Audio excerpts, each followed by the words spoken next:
Welcome to the MMA Roadshow, episode number 374.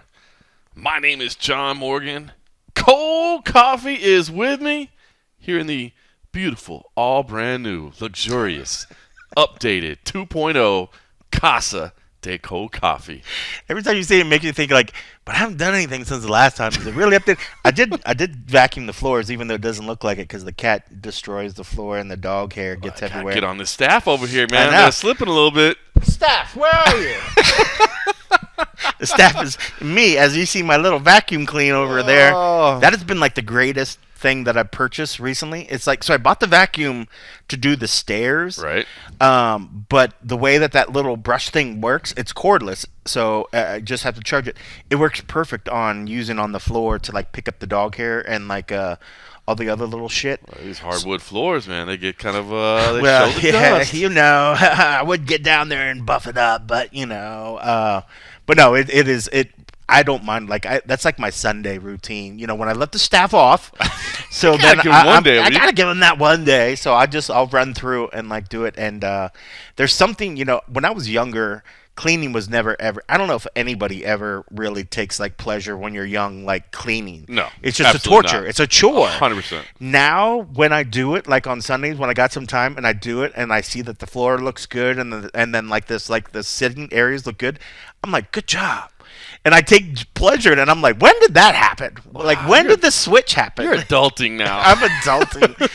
just a little bit on Sunday. There's like an hour on Sunday where I'm cleaning. I'm adulting. But yeah, no, I don't know. It feels good. I'm not sure when it happened, but you know, I think it did once the 2.0, once the new Casa came up. It was like, you know, you want to keep it a little bit. Take some pride in a nice place like this, man. I mean, not that the other Casa de Cold Coffee wasn't incredible. It worked. It worked. I tell you, when I went over in the old neighborhood today to go see a movie with the old Pal Station, and I would lie if I didn't get like nostalgic when I drive through the neighborhood. Like when I drive through those streets, I feel like I could do it with my eyes closed. Right. I've lived over there for so long. So, you know, going over there was part of me was like, should I drive by just to see it? And I was like, no, what's that going to do? 10 years, right? 10 years. Yeah, 10 years. I mean, look, not to be crazy, but like that's almost a quarter of your life. Like, not quite, but I mean, that's a big, significant section of time. Yeah, it really, really is. But oh well. Cool movie theater, by the way. If you're ever looking for a movie theater, a little behind the scenes recommendation for non-locals, whatever. For some reason, while you're in Vegas, you want to see a movie, which I get. There's a lot of other things to do to go see a movie. Sometimes you might want to just switch it up. That's what I'm saying. If you just want to stay out of the club for a little bit or whatever, go over to the Cinnabar at Palace Station. It is a cool little movie theater, and I'm not a huge movie theater guy.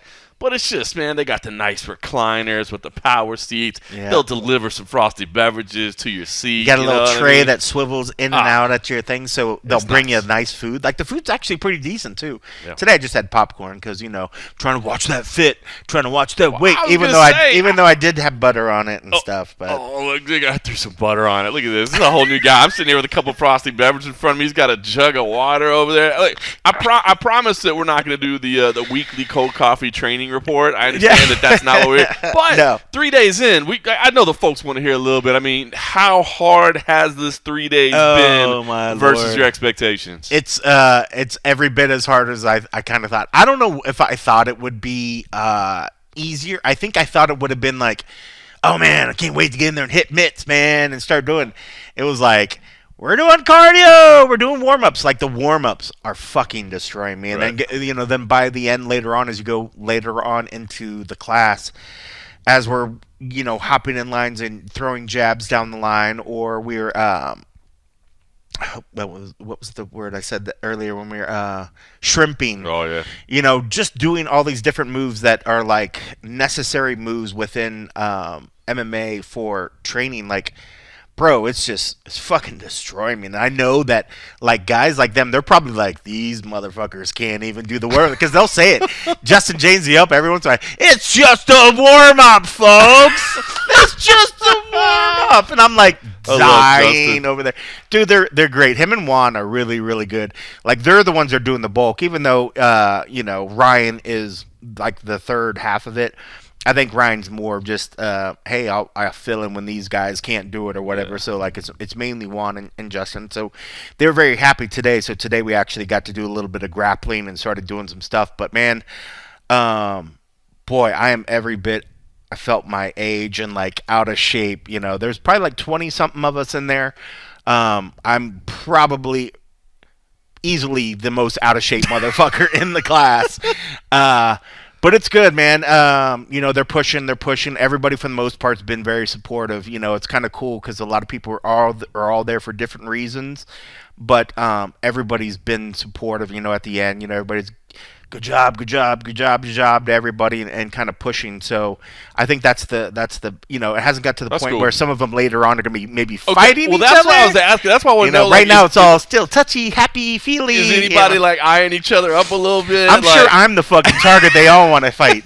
They're like, this motherfucker gets tired after the warm-up laps. They're like, I'll go up and fight him in whatever weight is it. Whatever weight he is. Like, you guys aren't the same size. That's okay. That's okay. They're like, you're giving up 150 pounds. Okay, cool. I'll tie one of my arms behind my back, too. Today I was rolling, or not, I wouldn't say we were rolling. We were doing some of the grappling and ground skills. God, what the fuck is his name? I'm so bad on names because I want to say his name was Bo or B, but I was like, no, that's another dude. But the dude's he's probably about 6'3", maybe 6'3", 6'4", 360 pounds. Used to play big football. Big boy, yeah, and like trying to break his guard and like hop over and get into side control and start working like an Americana in his arm. Like, he's a big boy and then like moving my weight around as well. It's just like, holy cow. I feel every bit hey, you sat on your ass for the last 20 years of your life and now you're trying to do something. Now you're paying the price for it. Now you're doing something. But yeah, man, it's good, man. I was telling you, like, this morning I was looking in the mirror and I was just like, do we got to do this again? Is the week over? And I was like, bro, you cannot be like this already. Like, be grateful. You have an opportunity. You're alive to try to do this shit. You have an opportunity to push yourself. And my mantra that I've been carrying through this thing so far, I tell myself when I wake up, when I'm sitting in the bed, before I even stand up, and before I leave the house, and before I walk in the gym, I say, it's going to be tough. It's going to be rough. But you're going to do fucking great. And I just say it over and over. That's affirmation. That's my Rose Namajunas affirmation before I go into the ring. Yeah, man. But it's been great, man. So hopefully I'll share some numbers and good things. I introduced back in intermittent fasting. So I stop eating, and then in the morning, when I'm going into the class, I'm like really, really peak in like the fasting window when you're in the ketosis state, and then hopefully trying to burn stuff. And it's so far I haven't felt really, really bad because it's not like lifting heavy weights besides my big ass fucking belly. And it's been really, really, it's been good so far. I haven't regretted that. So I'm down. I think I'm down. I was down 5 pounds today. So that's at day 3. So that's awesome. Yeah. So hopefully it just keeps going or whatever. So, I mean, but that's the thing. Like, even just intermittent fasting, you'll start dropping some shit. So what I want to start seeing is a bigger sort of rate, but I think some of the soreness and shit that's happening, hopefully I'll gain some muscle mass back, and that's what I want as well. It's crazy. I mean, yeah, my body's went the long way in the wrong direction over the years. Getting jarred back in the right one. It's just trying to get no easing back in an MMA training camp, right? That's good, man. No, listen, like I said, I promise to our listeners we won't be doing the weekly update or whatever. But hey, listen, I have a lot of respect for you for doing it, and a lot of respect for really everybody in there, man, because I know not an easy program, man, and doing it every day for 12 weeks. I mean, yeah, 20 weeks. 20 weeks. That's right, 20 weeks. I keep thinking 12. Well, it's funny because Juan said something the other day. One of the coaches, he's like, guys, I didn't take my first amateur fight till like after I'd been doing this for like 10 years. He's like, y'all trying to do it after 20 weeks. He's like, it's a little crazy, and he's like, and it's a little wild. He's like, but that's why you have to go at the pace is going to be much quicker. We don't a lot of these people don't have that time. Right. And I say that a lot of these people because I have no intention right now of taking my fight, at or fighting at the very end of this. I mean, I fight in the streets, not in the cage, dog. It just wouldn't be fair. It just wouldn't Man, be if you're fair. experienced in combat sports, you know what I mean? I mean, if there's been anything that showed me is the respect for what we've said this time and time again, the discipline and the effort that these athletes have done to get their bodies to like this, for them to be able to do the shit that they do is just absolutely incredible. And one of the things I've realized is I have zero cardio. Like when you can't hit a bag and you have to slow down and stop and say it's a 3-minute round on the bag or a 2-minute round on the bag and you're burning out. Imagine an amateur fight is 3 2-minute rounds. Yep. So if you can't go 100% with somebody coming at you for those 2 minutes and you're dying, it's only going to be exponentially worse if you have somebody coming at you and then your adrenaline. I'm just like, I would have to see amazing like differences, and that's why I think I've seen some people say like, oh, they do it again and then they see where they go or whatever. Not that I would try to do it again, but what I'm hoping is that this does kickstart back in the idea that fitness needs to be part of our lives. We've been saying this for years, True. And everybody listening to this podcast has been hearing us say this for years. True. It's like, we got to do something. We're only getting older. We just got to do something. So, but yeah, I mean, no, we won't bore them with whatever. I mean, I will put some more of that shit on Patreon. I'll bore those folks. As well, but no, it's good. It's interesting. It really, really is. It's seeing those moves and actually trying to put it like I've said in my mind a ton of times when I've watched like these moves. Like you're like, oh, okay, I know how to do an Americana, and then when you're like, okay, well, show me. You're like, yeah, exactly. Because there were points where I was like, why am I pulling in, and I'm like, why am I not getting to that point yet? It's all the difference of my position of where my chest and my head over top of their body, right. Having enough leverage to be able to pull it in. When you're further back and say your head and your chest is maybe only halfway along over their chest, or even closer to where you're barely going across and then you're just reaching upon it or reaching across, you're not getting enough torque. That's that slight little difference. It's those little details, little details. And it's just like, I was like, what is going on? Why is this not? And Juan came and kind of broke it down, and then it was the guy I was working with. And I was like, oh my gosh, it's just that simple thing, but you don't really think about it, especially when you're tired. You're just like, ugh, I just got out of this guard. Now I'm getting in the side guard, in the side control, and then I'm trying to go, and I'm like, why? Hey, I've seen this on TV. Why isn't it doing it? And then it's just a little He's just really flexible, coach. I don't know. He's just really flexible. He's like rubber. He just didn't break. So it's definitely anything else. It's giving me definitely a much bigger respect for the technique and the effort that goes behind what these men and women do every day that we're lucky enough to cover. So yeah. Day 3. Day 3 of 20 weeks, man. I love it. Well, props to you for doing it, man, and props to everybody that's doing it out there. So I had to get the update because I'm seeing this. He's a broken man already, folks. I'm telling you, he's a broken man. Hopefully they'll continue to build him up, man. Build it up. They got to break you down to build you up, right? He's like, bro, what time can you get over to my house to get this podcast done? Because I'm about to fall asleep, bro. I got If I didn't go watch a movie earlier, I was going to be napping on the couch because I was just done. I was like, but then I'm starting to think like, well, if I nap now, will I be able to go to bed early? I'm putting myself to bed at like 10 o'clock at night. Live in Las Vegas. I'm like, it's time to go to bed. It's 10 o'clock, folks. Like literally like I'm 70 years old, but you got to do it. Whatever. Well, listen, not a busy weekend on the MMA schedule. Memorial Day weekend coming up, which I know everybody's kind of excited about. I'm still putting in some work. I'm going to head out. I'm on staycation right now. Did I tell you that? No, really? Yeah, so since it's not a UFC, I was like, since we're doing that whole managed time off, I just assume every week of my life is going to be a UFC fight. Right. So last week, I was like, oh, man, who's it next week? They're like, no, we don't have a UFC. I was like, we don't have a UFC? So I immediately hit up management and was like, yo, there's no thing. I was like, can I take like Friday and Saturday? And they're like, I bet we can extend it to Thursday too. Nice. Normally I have Tuesdays off. Yep. So they made me work Tuesday and then gave me today off. And then I have the rest of I'm off till like Monday. Good for you. Dude. Well, at least for your first week of training camp, you don't have to balance know. work as well. I know. Man. I was like, yeah, you still got to get up in the morning and go to the gym. Oh, that's so true, right? I know, but I can't bitch about it. That's it. I can't bitch. I'm alive to do it, and fuck it. It's gonna get better. It'll get better. It'll get. I've still got some MMA. We'll talk about CFFC and Fury Grappling as well, but I did want to ask you about the continued fallout from UFC Fight Night 206. Vieira picking up the decision win over Holm, and a lot of people unhappy about it at the time. And it's been interesting to see the fallout, right? People have Because been flip-flopping, though. well, that's A lot of flippity-flop. a lot of people are coming back like, I watched it again, and I can totally see how it went for Ketlen Vieira. But here's what okay. First things first. I wonder. It seems to me this is the weirdest fight to get up in arms about. Like, this is the fight that we're going to be like, dude, you got to blow the system up and start it over. Like, this was like a razor-thin fight. Like, no matter how you break down. The judges' scorecards, as we've talked about at length, is all but one score, was, so it just seems weird to me that this is the fight that finally everybody's like, I've had enough of all of this. We got to do something about it.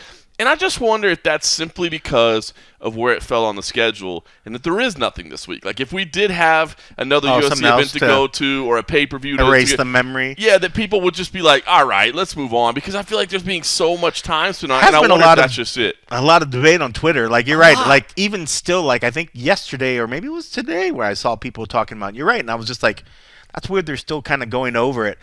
It's, while you're watching it, and it's bringing back all the debates of open scoring, whether you need to, people want to see where they're at as the fights are going on. We know that none of the judges sitting around are seeing those stat counts after every round. They just take it in and what they're looking at their head, what they can remember. I know I personally started judging myself to what I saw. When I saw the so much control over and over and over, I was just like, Holly definitely won it. But then, as you start thinking about damage and what else she was doing, and even that night when Ketlen was talking about, it was almost like she was stalling, because when she had me, she wasn't really doing anything. She was just controlling me up against the cage. That being said, so many people have. And then I started noticing, I almost felt like I was flippity-flopping. And then I saw other people that were like, I know that night I was like, Holly definitely this, but after the fact, when I looked at it, damage, Ketlen didn't even look like she was in a fight. Holly didn't, Holly was wearing all the damage. Judges don't get to see the scorecard, like the stats of how many strikes. Right. When I saw that night, I was like, oh my gosh, I didn't remember Holly doing that much, like that many strikes. Right. Like, I was surprised because sometimes the commentary can sort of set a mood in your head as well. 100%. Commentary was reaffirming. When I was watching, I saw Holly was able to throw side kicks. She threw some other kicks, but every time she tried to go and throw a strike, she was getting better counter-striked by Ketlen. Right. And at some point, it just felt like I stopped seeing Holly throwing strikes. I was seeing every once in a while she would do the side kick, she would throw some other kicks. So when I saw the stat numbers at the end where clearly Holly had so many more punches, I was like, did those all happen in those clinches or something? Or, I know Ketlen's like, they were just little pity pats. Which made me think about when the women's fight got stopped with Velasquez and Carmouche. Right. Over in where it Bellator. was like, those elbows, are they really doing anything? And then they stopped that one right there, So, when I saw how many punches were attributed to Holly, I was like, man, how did I miss all that? I was like, but if I saw those, I would immediately be like, yes, Holly, for sure. Your first thought of thinking that she won because of all this control was validated, but I don't remember that when I watched it. Maybe if I go back and watch it again, then I would maybe feel bigger the one way or another. But I do that night remember thinking that how much she was controlling up against the cage, that I was like, man, Ketlen can't do anything. Like, they're not going to pull her out. She has to do something about it. So I was like, oh, clearly Holly did more. She was pushing the pace, and then I guess that's when everybody's like, well, what actually counts to the scoring. Well, I think that's the good good thing that's happening, right? Is at least people are having these discussions about reading the criteria and understanding the criteria and really getting it. But it is funny because, like, as you said, the damage and the more immediately impactful blows, as it's labeled, that's what's most, that's what's most meaningful. And the control time is really considered more of a neutral position. But it's not a neutral position. You know what I mean? It just makes you wonder if the criteria is worded exactly right, or even when you've got like. I think back to Rose Namajunas saying, "What, I don't get rewarded for my defense?" And everybody was like, "Well, no, you don't." But it makes you wonder, like, if here's a UFC champion athlete that thinks they should be rewarded for their defense, maybe there's something to discuss there, Yeah. And I do agree that damage and the more immediate impactful blows, like, I agree, that's what it should be. I think that's encouraging a fight versus encouraging a stall, grapple, clinch fest, right? But, when you look at those shots, I would agree with you that I thought, Ketlen was getting the better shots in countering, but I don't think she was like destroying anything. You know what I mean? So that's what trips me out. Right. That's what trips me out about it. Because I think this is a really good fight to debate like what matters and how to score and that sort of thing, because it was so close and it was two different kinds of styles. And as I said on the NF episode this past week, Holly Holm's style is just tough because it's to be rewarded by the judges, because if she gets caught by a counter, it's almost always, I think it seems like, going to be more powerful because she's coming with the volume. She never stops moving. She ran out to the cage. She doesn't even stand during her intros. Paces back and forth. It's crazy, man. It's nonstop movement. So I don't know. It just seems weird to me that this is the time that we're talking about. And I want to say this too. This open scoring debate, to me, these are different discussions. Open scoring has nothing to do with making sure the right person is winning. You know what I mean? Like, it has nothing to do with making sure the scoring is being done properly. And I don't understand why people debate those at the same time. Have they ever assigned like not a point value, but has the commission ever said clearly, this is what when we go to scoring on a round, this is the basis that we go from, and everything falls back from that point? Have they ever said, clearly, if you're doing strikes with damage to the head or to the body, where we see like this, I'm going to look at this and score this in my mind as one way. Whereas if, somebody's ground, control time, we're going to give them something for it, but really I want to see this. I just don't know if I've ever seen it laid out where it's clearly shown instead of where it's a gut feeling. And I think that's what people, when they start trying to say this open scoring, is that they want to see what that judge thought at that time so they kind of know where it's at. But I've just never heard a commission sort of say, this is what our judges are. This is our first look is here, our second look is here, our third look is here. It's interesting. Thing. I do, and see, that's one thing that I've been kind of critical of with the criteria. Is I don't love the wording of it. Like, I love the idea of it. Like, I do like the idea that, like, look, what we're trying to do is encourage action and encourage impact. You know what I mean? Not, hey, they took me down and held me, so therefore they won. Like, that's not a great fight. That's not what we want to see. But you're right. I mean, so when you look at the round scoring, for instance, if you ever want to see this, guys, it's at abcboxing.com, the Association of Boxing Commissions. A 10-10 round in MMA is both fighters have competed for whatever duration of time in the round, and there is no difference or advantage between either fighter, which we know is pretty much impossible according to the way the judges implement it. Right. It should be extremely rare, and it's not a score to be used as an excuse by a judge that cannot assess the differences in the round. And then when you go to 10-9, a 10-9 round in MMA is where one combatant wins the round by a close margin. A 10-8 round in MMA is where one fighter wins the round by a large margin. So, so it's just giving margin, but it's like, but what is this scoring on? Yeah, and I don't want to bore anybody by reading because you can see it directly. But I do encourage everybody to read it because I do think that is, I think, the benefit of it is more and more people are actually going to this criteria and reading it. But a 10-9 round in MMA is the most common score a judge assesses during the night. If during the round the judge sees a fighter land the better strikes or utilizes effective grappling during the competition, even by just one technique over their opponent, the judge shall give the winning fighter a score of 10 while assessing the losing fighter a score of 9 or less. It is imperative that judges understand that a score of 9 is not an automatic numerical score given to the losing fighter of the round. The judge must consider, was the fighter engaged in offensive actions during the round? Did the losing fighter compete with an attitude of attempting to win the fight or just to survive the offensive actions of their opponent?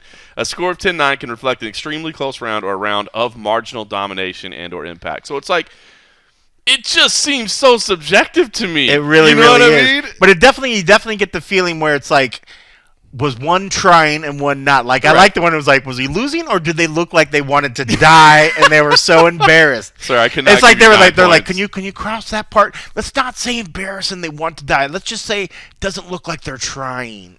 So true.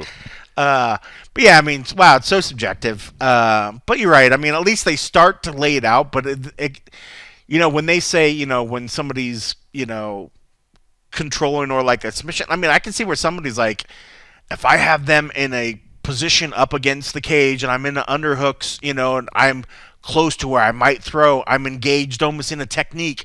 You have to score that as I'm in a technique doing something, even though when you look at it, you might be like, that was just a transitional move. Yeah, you're just kind of not doing anything, But so the definition, legal blow. This is effective striking, by the way. Legal blows that have immediate or cumulative impact with the potential to contribute towards the end of the match, with the immediate weighing more heavily than the cumulative impact, which essentially at that point is stating that volume versus power, you're going to reward the power. But how much volume versus you know what I mean? Like, just okay. So if you're Holly Holm, and I'm pa pa pa pa pa, and I move pa pa pa pa, and you hit me with one, does my 10 not matter? Like it just, that's the part that I think is still, and that's the part to me that needs. I honestly think the judges are better than people want to give them credit for. They are way more knowledgeable in martial arts than people want to give them credit to. They aren't, the quote unquote boxing judges. Now, don't get me wrong. And some of the local commissions.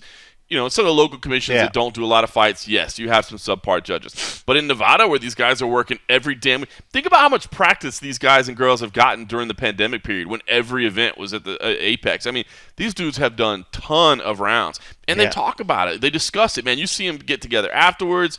They do these training sessions. The judges are better than... I thought that's when they give them money. I thought that's when they trade the money for the bets. Well done, sir. Like, well bro, done. Good job. You won me $1,000. You're terrible. You shouldn't even say that. You're like, I knew something like that was going on. Here's your cut. But I think they're better than people want to give it credit for. I just think that I do, and I'm not, I'm not trying to say the criteria isn't good. I've always felt since these were first implemented, I feel like they could be defined a little bit more. And I think that's what we need to worry. This whole let's add 5 judges. This is the thing. So people always say, oh, we have terrible judges, so let's get 5 of them. You just said we can't get 3. Yeah. If we can't get 3 to call it right, why are we going to get 5? Why don't we get 7? Why don't we get 100? Like, I don't think that's the issue. I don't think you need more judges. I know there's people that say, oh, the 10-9 system, it's made for boxing. It doesn't work. I'm going to be honest with you. The 10-9 system may not be perfect, but I haven't seen something that works better. This whole, and I know that some organizations, including, Pride in the past, you would judge as a whole. To be honest, I think that's incredibly difficult, man. It's incredibly difficult to remember what happened over the course of 5 minutes. Now you're asking me to judge entirely without any recency bias on what happened towards the end of the fight, 15 minutes or 25 minutes. I mean, try to remember every technique that happened in a 25-minute fight and where it stands. Like, so judging as a whole on the entirety, I think, is difficult. And the open scoring debate, I don't like open scoring for a number of reasons, not the least of which is just the way it could have an immediate impact on the way the fight plays out. I mean, you see how think about how fighters get distracted sometimes with fouls that are called or not called or whatever, and you can see their concentration breaking, and you can see their reaction to it. I can see that feeding in, too. You're trying to keep your fighter zoned in on the moment. I don't think open scoring helps with that. And I will say this. I know I hear some people saying this is a silly reason, but I do think it is. That drama of the scores being read out, that is an inherent moment of the sport. You know what I mean? And still, especially because they always like if it's like a split, they go like, I'm gonna give you one, then I'm gonna give you one. Yep. Now let's wait for it, where they can easily just be like, and the winner is, and just cut to the chase. That's a dramatic moment of the sport. I know entertainment. That may sound silly, and I hear the answer, what other sport do people not know the score? If you didn't know the score of the basketball game until the third quarter. Well, if the point of the basketball game was to knock out your opponent or submit your opponent, the point of MMA is not to score points. Yeah. You know what I mean? So, if how can you be a fan of I like open scoring, but Pride, where they used to judge fights as a whole, that's a good thing too. Well, then there's just the arguments. I think the criteria can be dialed in a little bit more. I think they need to continually be refined, and we make sure that the system is clearly defined so that there is less. Because that's the part about it, is at the end of the day, you still hear people saying, well, it depends if the judge saw this or the judge favored this, and that's not good. And the other thing I will say too, and I know the Nevada State Athletic Commission is trying to reach out to the UFC and work with them, and I hope that this happens, but they're trying to do seminars for all these broadcasters to really educate them on everything, and I think that is huge, because I will say, if you're giving as a broadcaster, and I'm not trying to, look, these broadcasters, they do a phenomenal job, But if you are giving bad information, like the whole thing when they're like, I don't even know what these judges are looking for. Yep. I do. It's right here. This is what they're looking for. Yeah. You know what I mean? Like, you should be able to quote, this is what. Now, could you Now, say that granted, they might be, you might say that they're doing it wrong, but if you can at least say to the audience, this is what the officials should be looking for. The officials should be measuring and looking for the most effective striking, favoring the immediate blows over. Right. You should be able to say that. And again, I'm not trying to insult anybody, but they know the sport very well. But I think, especially those fighters and those analysts that are coming from the fighting world.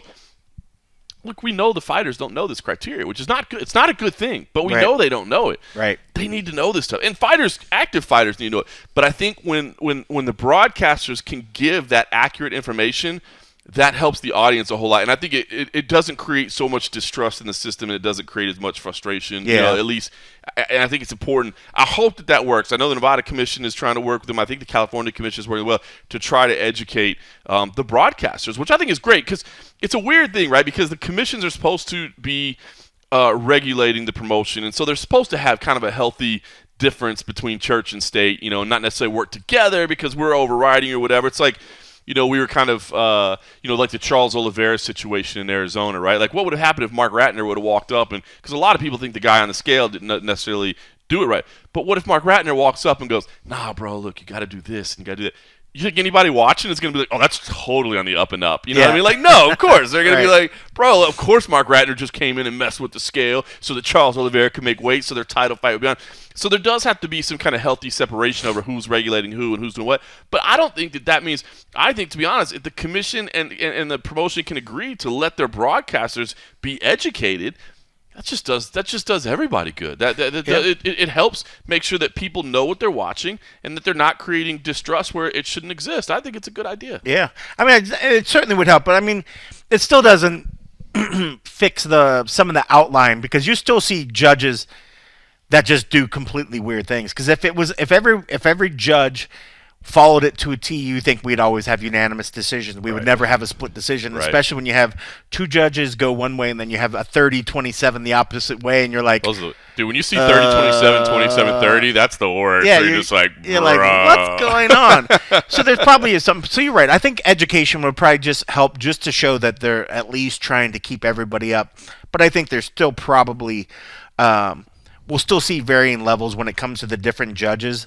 But I think you're right. I think if there is something going off to the cage and somebody's being really held up against the cage and they're taking a whole ton of control time, somebody could clearly say, guys, while this looks like somebody's doing a lot of control time, they're not doing a lot of damage, and by the rules that say this, so this could still really go the other way. I think that's so much better than, when it's that, again, you hear it so much. It's well, what are the judges look? We don't know what the judges are valuing. What are they seeing here? Well, and look, they may be seeing something different. Yeah. But I think instead of saying, wow, we don't know what the judges are looking at here. No, we do, or we know what they're supposed to be looking at. Don't turn the audience against them immediately. By setting them up. Yeah, you're right. That's a good point. And we probably all do that because maybe it's been like that for so long that it's hard for them to switch it because we always immediately want to blame. You could set him on the ground. Oh, he loves to hop on the Cat just table. Jumped up here on the table and he had missed the frosty beverages. It only startled me because there was an open frosty beverage right here, and I was like, oh, please don't knock that over. But the professional broadcaster I am, I kept it in silence. But on the road show, man, we just address what's happening here. Well, it's funny because he probably didn't see you and he probably didn't hear your loud voice. He thought it was just me and him. He just hopped up on the table. He's like, oh, Dad's at the table. Let me hop up. Like a mouse over here. You know what I mean? Like a little whisper over there, just like I turned the fan on in the corner, just a little soft hum. Yeah, no, he's maybe he just likes you. Maybe he wants to sip on the beer. I was just super afraid he's about to knock the frosty beverage over. I know he did come pretty close because you've had bad history with liquids in your laptops. Had a couple computers ruined. There was one day one of the media outlet, I won't say, but was sitting beside me, knocked a drink over, and we were in such close quarters that nobody could kind of get up and get out. But I luckily, me being a fat ass, I have like a sweat rag. So I had a towel that was sitting on my tripod that I hadn't used, but that was just sitting there that I was going to use if I got hot and sweaty because we were all stuck in there.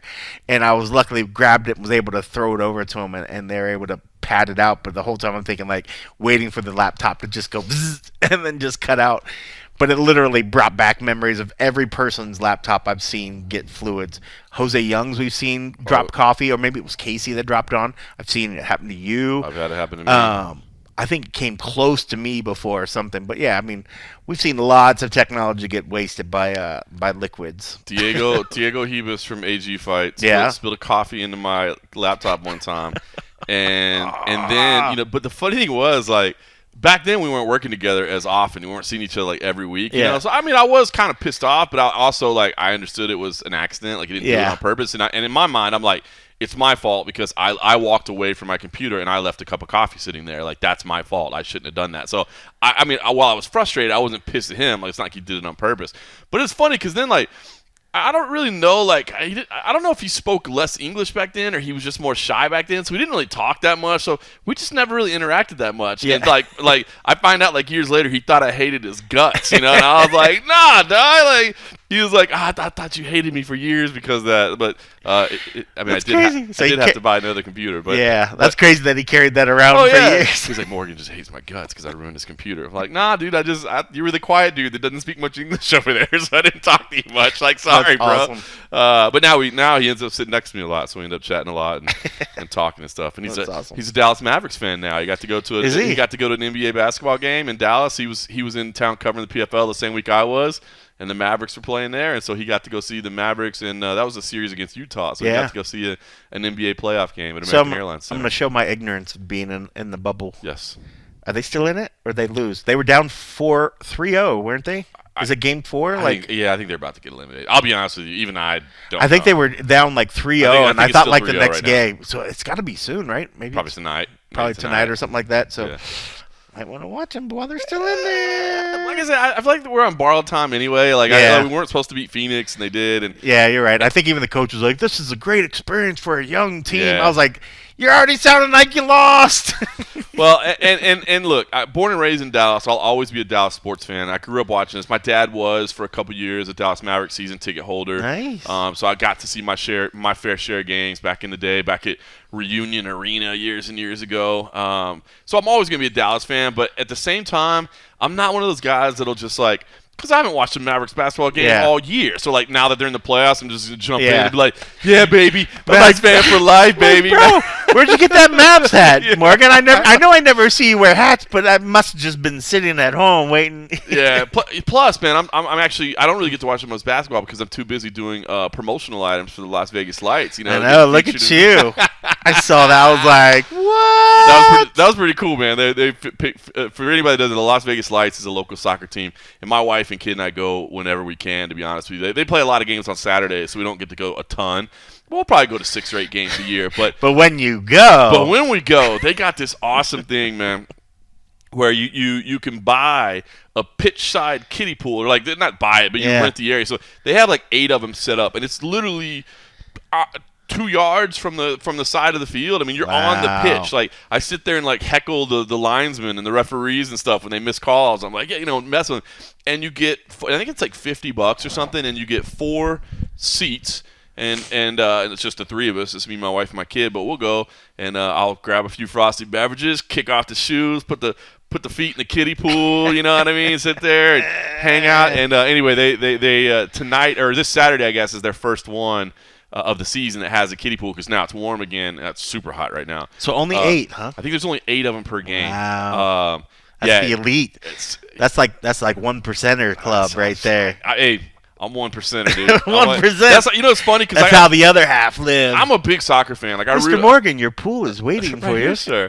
I am a big soccer fan, and so I'm excited because they keep talking about an MLS team coming here, right? Like an expansion team, which I'd be totally down for. Yeah. But I'm assuming if we had MLS, like, the lights would probably go away, and those games are so much cheaper. And like, is the MLS team going to have pitch side pools? Right? That's true. They do have, like, the minor league hockey. They have the Gold Knights and the Silver Knights. But you're right. It's tough to maintain, to think that you're going to get. I mean, I don't see. I don't go to any of the minor league hockey, so I'm Right. not sure what the attendance. But everybody's was so gaga over the Knights that I know that some people probably heard couldn't afford Aioli to was go. going there. Yeah. Aioli's like, yeah, I haven't missed one yet, and I'm just like, I mean, dude Aioli's loves everywhere, though. You he know what I'm loves his saying? hockey, Aioli's man. everywhere. That he is. So maybe, I mean, maybe it could. I mean, I know that when we have the crew back in Columbus and the town embraced it. If there was probably some sort of like a lesser minor league, I bet people would be into it as long as they knew that it was sort of associated with that. Like maybe you can see the players Yeah. move up or whatever. Yeah. Because what's weird sometimes is when you have like a minor league team, like you'll see in our baseball team here. I think, gosh, they've changed. They've changed. In the time that we've lived so here, many times. they were associated with the Toronto Blue Jays for a while. I think maybe the Expos at one point. They were the Mets. I know that. Yeah. I don't even know who they are. I think they're the A's now. I think they're associated with it's the A's. so crazy. Now. So I mean, it's tough when that sort of happens. Then you're just like, do I really care about this team? Right. That's why I liked it back home because like our Columbus Clippers, the AAA team, got hooked up with at the Cleveland Indians, which made so much sense because they're just up north. Because they were the Yankees for a long time. They're Yankees for a long time. And then For a short time after the Yankees, I think they became like maybe this Washington. What were they? Not Senators, but something.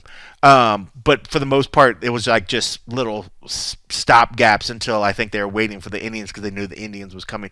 And then after that, when you get that association, Sir, it makes you mean sense. The Guardians. I know the Guardians now. I saw one day like, and that isn't really like the worst possible name, it right? sucks. It's so bad. Like I was looking around, I was like, yeah, where's the Indian schedule? Because I didn't realize that they had finally changed the name. And then when I saw it was Cleveland Guardians, I was like, what the fuck? Like I respect this PC world, and so the idea of changing the name from the Indians, I still feel like you could be the Indians and not have like the mascot that looks kind of disrespectful. Yeah. You know what I mean? Like I think the mascot was the thing that was a little too much, where it's like this is a little cartoonish depiction of a human being here. Yeah. So, but I get it. So they wanted to change it. Like the Redskins thing. I get that. But Guardians, man, Guardians. They're like, Guardians. what name cannot be offensive, and that is just plain boring. Yeah. And like, how about this Guardians? No one's ever going to say it. I saw this great movie called Guardians of the Galaxy. I think it was really, really cool.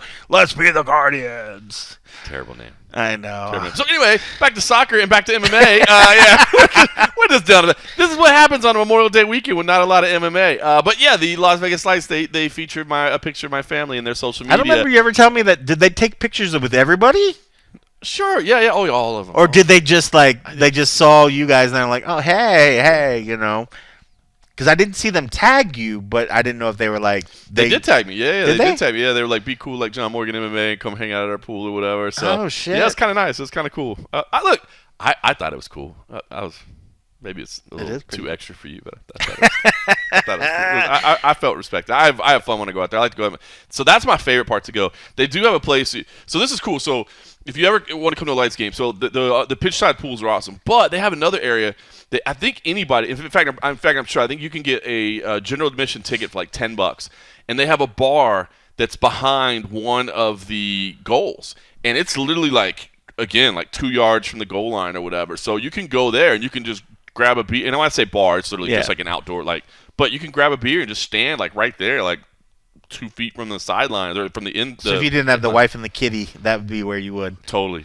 Because that'd be weird if you were just at the pool by yourself. And then being at the pool by yourself would be weird. And then they have another section that's up because it's an old baseball field. It's up in the press box. Yeah. So it's nice and air conditioned and all that. But that one is $50 and it's all you can drink. Oh, nice. Yeah, because I can put in work on that. Yeah, I remember during the baseball games they used to have some. It was like the lounge or the clubhouse or whatever it was.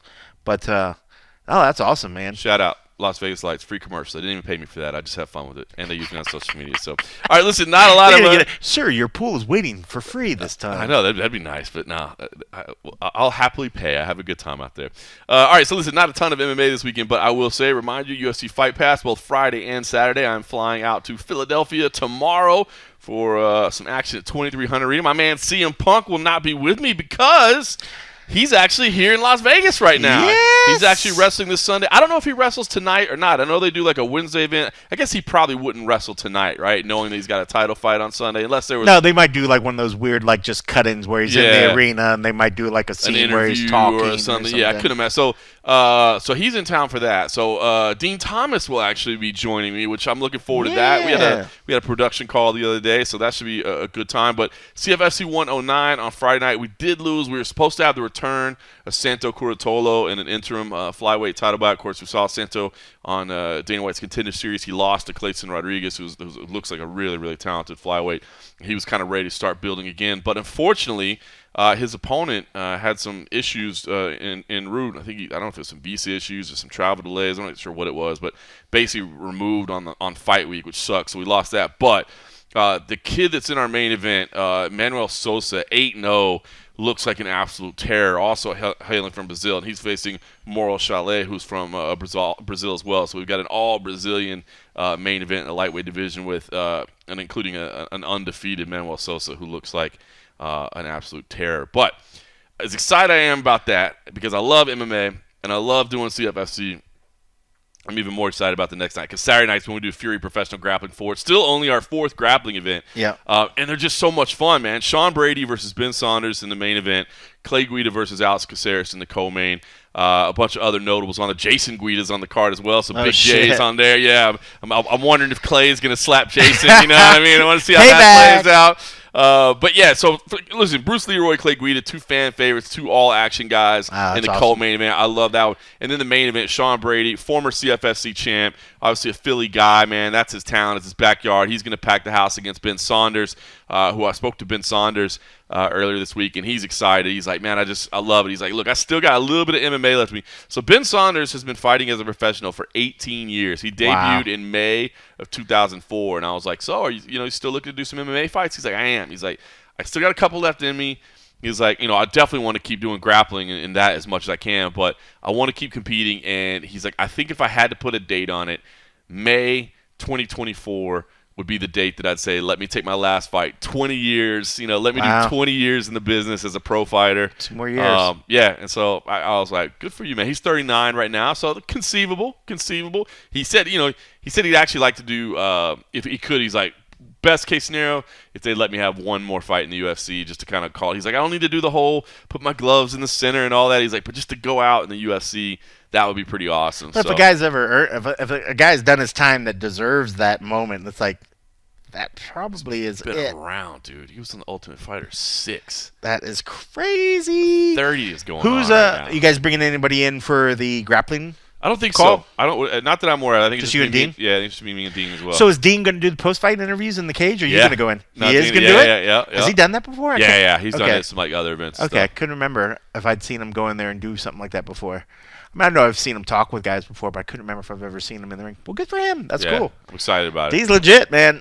That's a legit partner for sure. We were on a production call the other day, talking through everything, and he signs in and he's sitting at the radio studio with like the ESPN background in the background. I was like, oh, look at you, big timer. Yeah. I was like, can't just join in. Like, now you got a big timer. It's like, oh, excuse me, ESPN Radio's Dean Thomas here. So where's my makeup? Yeah, where's makeup?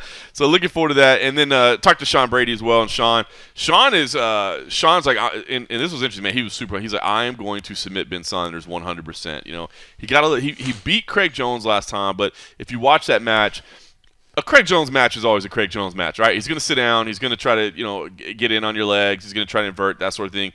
Sean never really engaged with him. It was a stalemate in a lot of ways. But Sean ended up getting the decision win. Craig wasn't super happy. I was going to say, because I thought you just said he submitted him, and I was like, did he submit? No, I got the decision win. Decision, okay. Yeah. And I don't think Craig was real happy about it. And Sean admits, he's like, dude, look, it wasn't the most exciting fight. I'll give you that. But he did what he had to do. I did what I had to do. He was like, I saw the rules. Fucking win over him. That's it. It's huge. He was like, I saw the rules, and I knew what I had to do, and I did that. That's one guy that's paying attention to the rule set. Yeah. I mean, a win over Jones is fucking nuts, man. You could hang that fucking on your mantle right there. That's it. And this one, by the way, so it'll be a 10-minute. So everything on the card is no gi. And Sean and Ben will be at 185 pounds as well. So I'm kind of actually anxious to see what Sean looks like at 185, not having to cut, because he's already like a monster, man. He says he's going to submit it. He's going to submit it. He's good. He's really good. He's really good. But man, Ben's wily, man. You never count. I never count him out of an MMA fight. I don't know about that one. Yeah, it's gonna be a tough one. But I mean, he's an Eddie Bravo black belt, so we'll see. That's a really cool lineup of fighters crossing over to do that, man. That's I love it. A lot of big names. I think we're gonna do. Hopefully, we continue to do more of it. So I'm excited about it. Hell By the way, I bet you do. oh, Daddy paychecks. love it. Sir, your pool is waiting for you at the soccer game. You're going to start going everywhere and expect somebody to put the pool out so you can just have your pool. Next thing you know, you're going to be ordering your groceries and picking them up, and they're going to lay a pool out for you, I like where you're looking. I like this vision you have, man. I want to make that happen.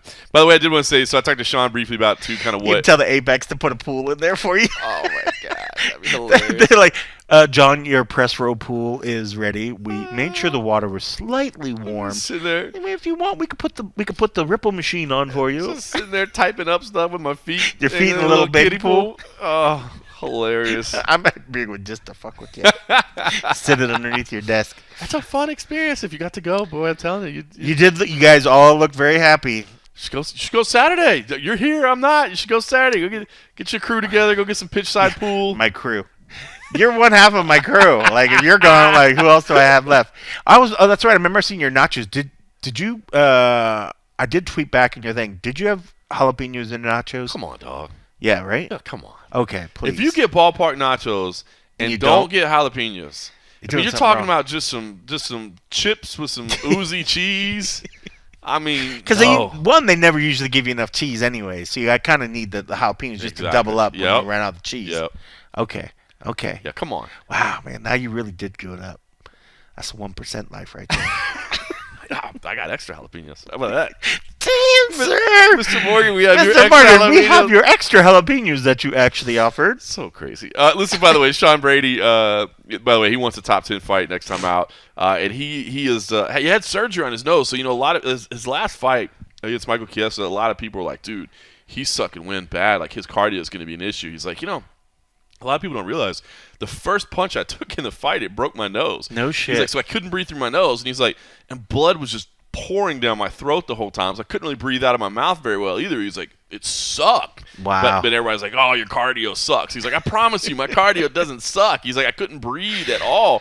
So he's got his septum fixed or whatever. And so he's pretty excited about kind of getting back in there and showing that, like, that's awesome. Hey, I got cardio.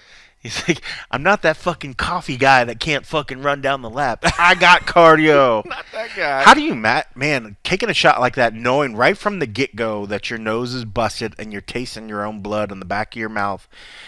I'm out. Like, you're done. done, I'm done. right? Like, I'm out. These people are wired differently Way than different. us. If my life does not depend on it, I'm going to go be a fucking baby in the side and be like, I'm done. Like, Mike, sorry, dog. My nose, I bro. can't breathe. I can't breathe. I'm out. Can I tap? I'm tapped. I'm tapped. I'm out. I'm out. Like these men and women are a whole nother level, man. That's so gnarly to hear that and just think like, that happened right at the very, very beginning, and then they just shrug it off and then just get back in there. As far as I'm concerned, it can be kind of a role model for you and for the adversity that you might have to deal with in your amateur fight when you're when you're tested. No. When you're getting a bad position, you'll just think back to Sean Brady and like it's gonna be rough. It's gonna be tough. But I'm gonna do fucking great. It's gonna be fucking great. It's such a funny. Wow. That mantra sucks, but I like it. I love it. All right, listen. So after I do CFFC Friday and Saturday, then I'm flying home on Sunday, getting a wife and kid. We're gonna go to T-Mobile Arena. We're gonna go watch AEW. We're gonna watch our man CM Punk wrestle. If anybody has gone to an AEW event or knows something, like I have no idea exactly like how to take this in. Like, if you got any tips on how to best enjoy this or how to best, I would say don't look disgusted like it's all fake bullshit. No, you gotta get into it and have fun. I mean, because Eli's gonna mirror what you do. If anything, maybe you'll just mirror what he does because he'll probably get into it and be like, "Dad, don't be a dead log." He's never watched any of it, so I don't know. I don't know how he's gonna react to it because I've never really shown him pro wrestling. But he's a fun kid. Like if he starts seeing everybody else get into it, he's gonna get into it. Yeah. That should be interesting. So all three of you are doing it? Yeah. Okay. Yeah, so the whole family's going. That's awesome. I have no, like I said, you should wear masks, like a luchador mask or something. Get out of here. Do you think people are gonna recognize him and be like, Morgan? You might need to. You're getting big time now. You might need to cover up a little bit. Are you that guy with the Las Vegas Lights promotional? Bro, you the guy that puts. You watch pool? You watch from a pool?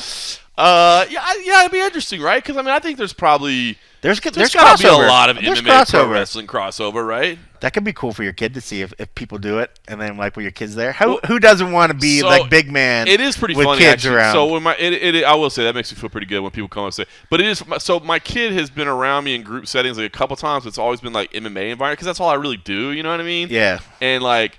Yeah, people are like, oh, so my kid thinks I know like everybody in the world, and it's like, no, I just know everybody in like this one little tiny world. Right. You know what I mean? It was funny at a Las Vegas Lights game one time. Like as soon as the game was over, like one of the players walked over to our pool and was like, "You're that UFC guy, right?" And I'm like, That's awesome. "Yeah, that's bizarre." He's like, I heard your voice all the way over there. Like he was on the other side of the field. I was gonna go for a header, and then I heard you call me a jackass. So yeah, so I'm excited to see my man CM Punk wrestle. I've never seen him wrestle. I mean, I saw his comeback, but that was about it. So I certainly haven't seen him in person. So I'm excited to see that. And I mean, I've seen some clips and stuff like that. But it's amazing the fan love for him. Like watching that shit on TV is cool. so cool. So happy for him. So yeah, and I'm sure I'm sure that'll be a really cool moment for you to see him in his element where everybody's like just going goo goo and gaga over him. He's good for him. It's funny. I remember when he first made his debut over in the UFC. I mean, I knew that the dude did wrestling, but I had no idea how big of a star he was. Me neither.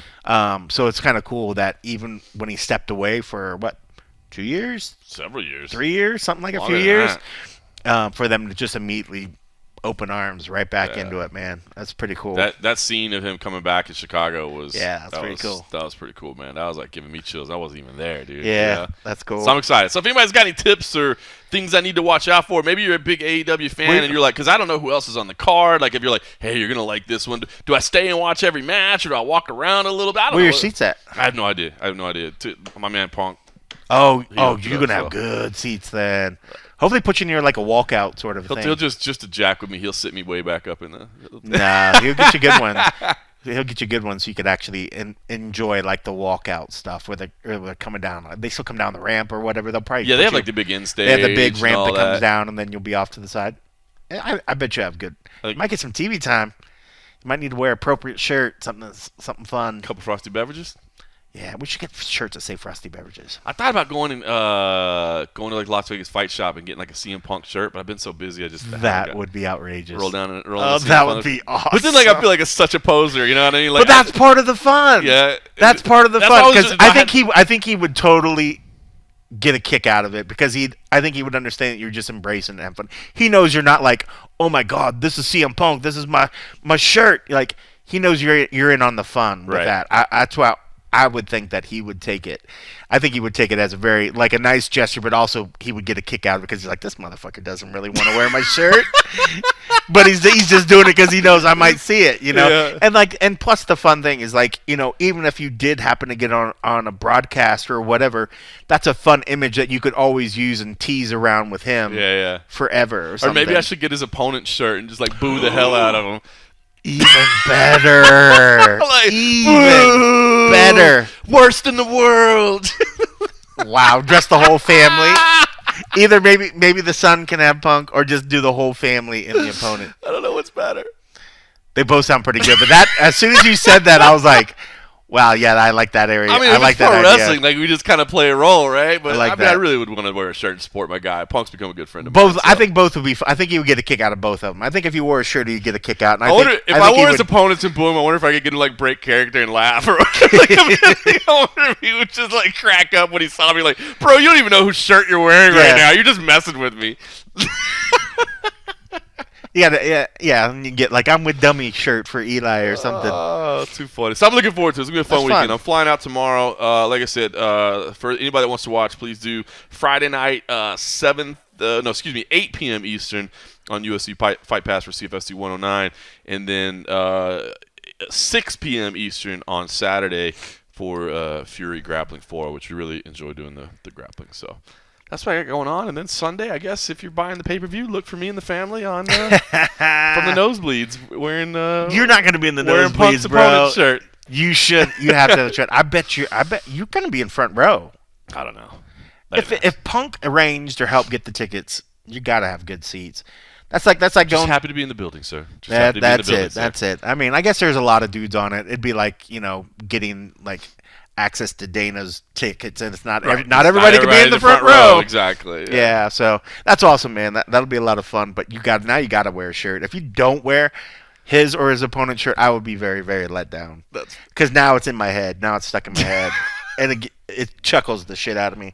I think it would be really good. I think it'd be fun. But nobody's tell a secret. Don't leak that, because if you wear it, it's got to be a surprise. That'd be pretty funny. It's got to be a surprise. Especially against his opponent. Oh man, it'll be too good. All right, listen. Look, not a lot of fights to talk about since it's Memorial Day weekend, but we'll be back next week, of course, and the schedule starts cranking up again. Fight Back night at it. in Singapore. Then several other items going on. It's going to be a busy schedule, and we appreciate you joining us for all of it. And thanks for listening.